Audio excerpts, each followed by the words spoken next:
mun ja sun ja tunga danga shehu sulole. Mun hau sun kau kada ku tsaya za mu taya shehu sulole.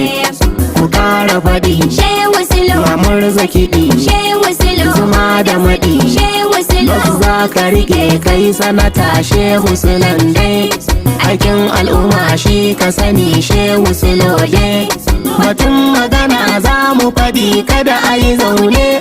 Ɗan salamu na kara faɗi na jama'a ne da mai kamar zuwa shi zan aika a ne janos lallai. sanatan arewa. Shehu salar jau ne da muke fata. Kura uwar kare karyar kuma hasada kuna kallo. Gaɗa ga salanan na rijauri mun da ya yi kololo.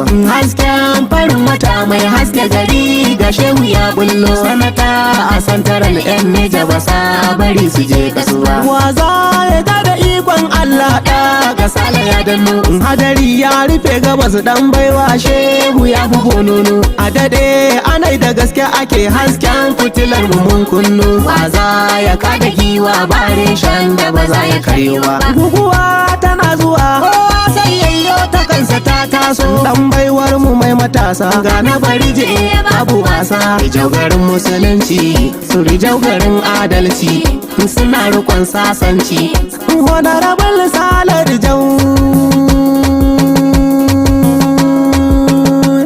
bakin rijiya ku cewa makaho wasa ya gwargwadawa. Na rijau yau muke yabawa. Kwanta gora za mu tsallakawa garin na gwamutsa dodon gwari. Ina na bargu garin kitoro kuma gaisuwa nake yi. Yan agwara ba zan wuce ba, yan magama ba ma wari ba. Gari jau kuma gaisuwa nake yi. Gari na bayan Allah ne, 'ya'yan bayan Allah ne, jikokin bayan Allah ne.